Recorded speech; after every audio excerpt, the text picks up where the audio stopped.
ಎಲ್ಲರಿಗೂ ನಮಸ್ಕಾರ. ಆಂಡಾಳ್ ಚರಿತೆಯ ಕೊನೆಯ ಭಾಗವನ್ನು ತಿಳಿಯೋಣ. ಕಲಿಯುಗದಲ್ಲಿ ಮಹಾವಿಷ್ಣುವಿನ ರೂಪವಾದ ಶ್ರೀರಂಗನಾಥ ಸ್ವಾಮಿಯನ್ನೇ ವರಿಸಿದ ದೇವತೆಯಾಗಿ ಮತ್ತು ನಮ್ಮ ಇಷ್ಟಾರ್ಥಗಳನ್ನು ಈಡೇರಿಸುವ ದೇವತೆಯಾಗಿ ಆಂಡಾಳ್ ಪ್ರಸಿದ್ಧರಾಗುತ್ತಾರೆ. ತಿರುಪ್ಪಾವೆ ಎನ್ನುವುದು ಅತ್ಯುನ್ನತ ಸೃಷ್ಟಿಯಾಗಿದೆ. ತಿರುಪ್ಪಾವೆ ಶ್ರೀಕೃಷ್ಣನತ್ತ ಸಾಗುವ ಮಾರ್ಗವನ್ನು ತೋರುತ್ತದೆ.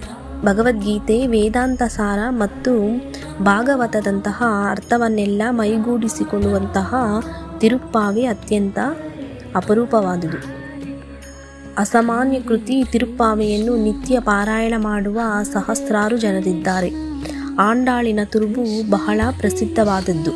ಇಂದಿಗೂ ಸಹ ಶ್ರೀ ವೈಷ್ಣವ ಸಂಪ್ರದಾಯದಲ್ಲಿ ಮದುಮಗಳಿಗೆ ಆಂಡಾಳಿನ ತುರುಬಿನಂತೆಯೇ ಕೇಶಾಲಂಕಾರವನ್ನು ಮಾಡಲಾಗಿರುತ್ತಾರೆ.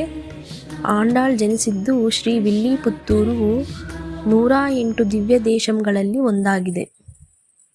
ಆಂಡಾಳ್ ಜನಿಸಿದ ವಿಲ್ಲಿಪುತ್ತೂರಿನಲ್ಲಿ 2000 ಲಕ್ಷಗಳಷ್ಟು ಪುರಾತನವಾದ ದೇಗುಲವಿದೆ. ಇಲ್ಲಿ ಆಂಡಾಳ್ ಸಹಿತ ವಡಪತ್ರಿಶಾಹಿಯ ರಂಗನಾಥ ಸಮೇತ ಆಂಡಾಳನ್ನು ಪೂಜಿಸಲಾಗುತ್ತದೆ. ಧನುರ್ಮಾಸದಲ್ಲಿ ಈ ವಿಶೇಷ ಸಂದರ್ಭದಲ್ಲಿ ತಿರುಪ್ಪಾವೆಯನ್ನು ಓದುವುದು ಅತ್ಯಂತ ಶುಭದಾಯಕ. ಧನ್ಯವಾದಗಳು. ಓಂ ನಮೋ ನಾರಾಯಣಾಯ.